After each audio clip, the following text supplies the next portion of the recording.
Et l'IP Report Maker va vous permettre d'injecter des informations de ce type en allant séparer chacun des éléments ou appeler de manière individuelle les variables. Mais c'est un travail de titan quand il s'agit d'aller incorporer un catalogue avec énormément de produits. Ici par exemple, la catégorie accessoires que nous allons intégrer justement dans un sous-catalogue.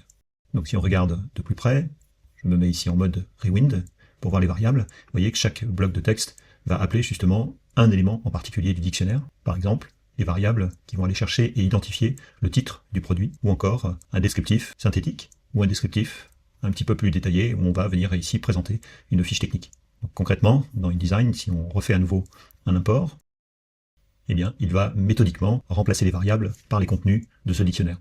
Et si la solution c'était de ne saisir qu'une seule variable, ou en tout cas bien moins que ce que ce modèle nécessite. Le sujet vous intéresse? Allez, je vous montre comment. Un peu plus bas, dans mon document, j'ai justement un exemple type de ce qu'il faut obtenir. En gros, nous allons récupérer la référence du produit, son titre et son descriptif. À ceci près que certains éléments restent encore balisés, alors que d'autres ont vu leurs balises et leurs marques dans le dictionnaire disparaître. Dans un premier temps, côté Google Sheets, eh bien, on va retravailler le contenu, élément par élément. On va essayer de le regrouper en une seule variable. La difficulté, c'est que Google Sheets est limité à 50 000 caractères avec la fonction TextJoin qui permet justement d'aller fusionner pas mal de cellules pour n'en faire qu'une seule, séparée avec un élément commun, par exemple un saut de paragraphe. Donc ici, la première étape va être d'extraire justement ces informations avec une formule, somme toute, relativement compliquée. Alors, je vous avoue que je me suis fait aider par l'assistant Gemini pour la concevoir, mais je vais essayer de vous la décrire justement de manière globale. Ce qui la complexifie, c'est surtout l'axe de traduction.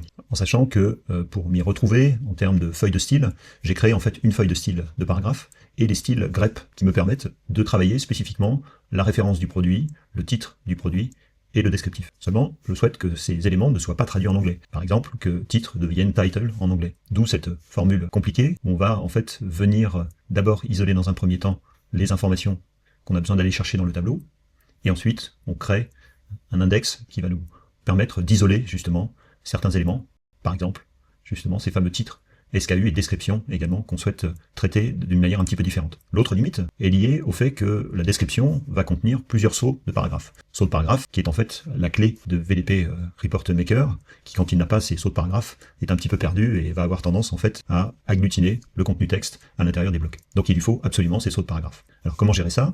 Eh bien, on entoure la zone description avec une partie qui va être en fait le début de ce marquage, et on vient ensuite à la fin de la description, eh bien, mettre un anti-slash, arrobase, j'aurais pu mettre autre chose. Voilà, ça c'est ma marque de fin. Donc cela va donner une série en fait d'éléments, et pour que on rentre dans la limite fixée de 50 000 caractères fusionnés, eh bien j'ai simplement séparé l'ensemble des 30 articles de cette catégorie en 3 variables. 3 variables au lieu de 30.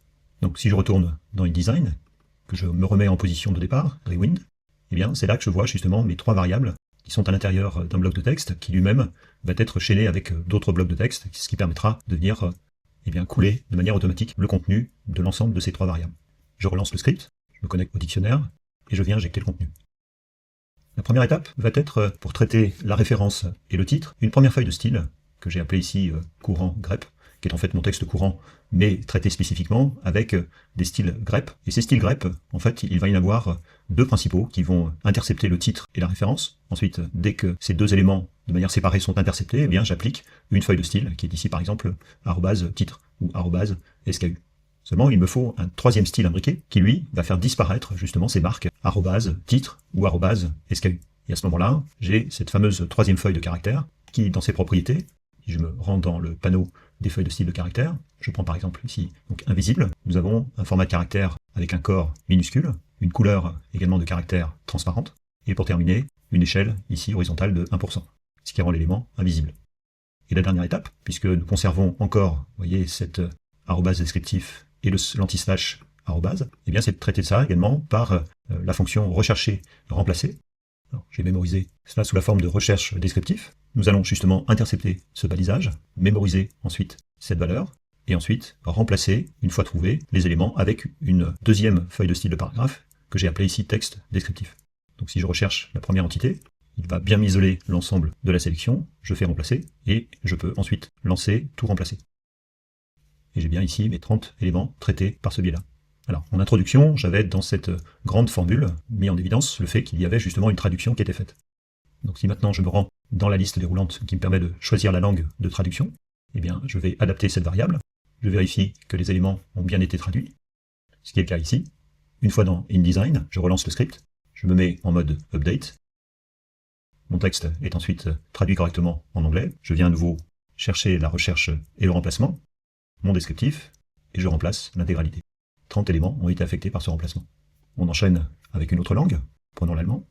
À nouveau, le texte a été traduit, je relance à nouveau une mise à jour, un rechercher remplacé, et je me retrouve ensuite avec à nouveau mes 30 articles traduits dans la langue sélectionnée au départ. Sympa ?